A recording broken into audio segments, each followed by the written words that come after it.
my attempt to hitch a ride on cows and save fuel and protect the environment ended in an utter disaster because I fell off the whole thing. But it was my first lesson. Now look at how it is done. Can you see? One person guides the cows and lead them to where they are going. Of course, this is still Zimbabwe, and rural transport is an issue. Rural transport is an issue, and they don't have like borders or motorcycles like you have in Tanzania or Kenya. So they travel in very small cars, very small cars, like saloon cars. And one small car can take about 12 people.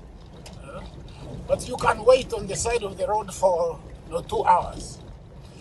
Now, I think I need to tell you about Zimbabwe. And this is, of course, my small observation. Don't take my word for it. But the majority of people love to live in the city. And they don't live in their rural areas, like villages, what they call kumbusha. So if you had to compare it with Kenya or Uganda or Tanzania, our people love their rural areas. They build very nice houses. They put a farm or have bananas there and build nice houses. This is a donkey, and in front there's a cow, and build nice houses. So during major holidays, you go home. And if you don't build anything for yourself or for your parents, nobody respects you. They say, your parents live in a shack or something like that. But in Zimbabwe, most people don't go to their villages. They don't have a village. If you look at what could constitute a village, it's very, I can't say it's very rural.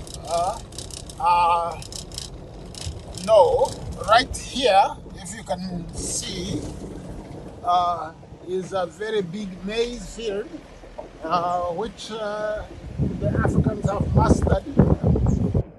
They've mastered on, producing very ably.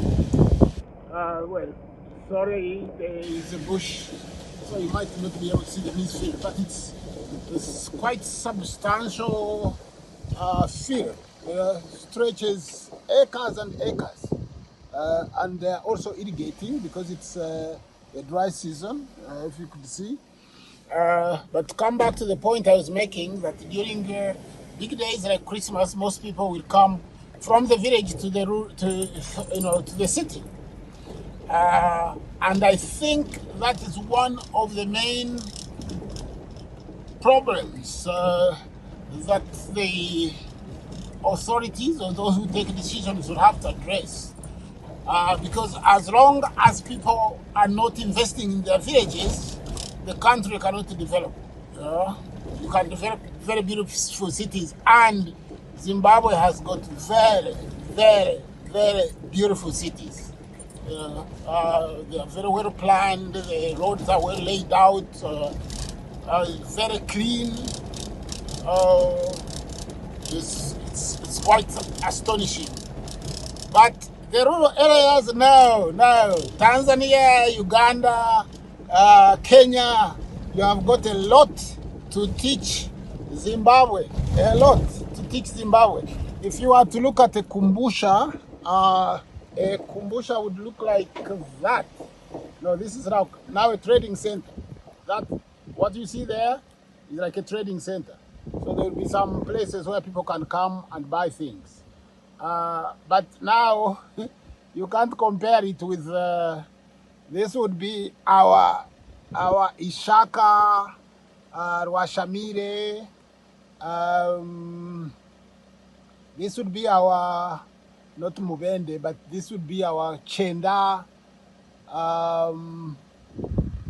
You could see that it's really very basic.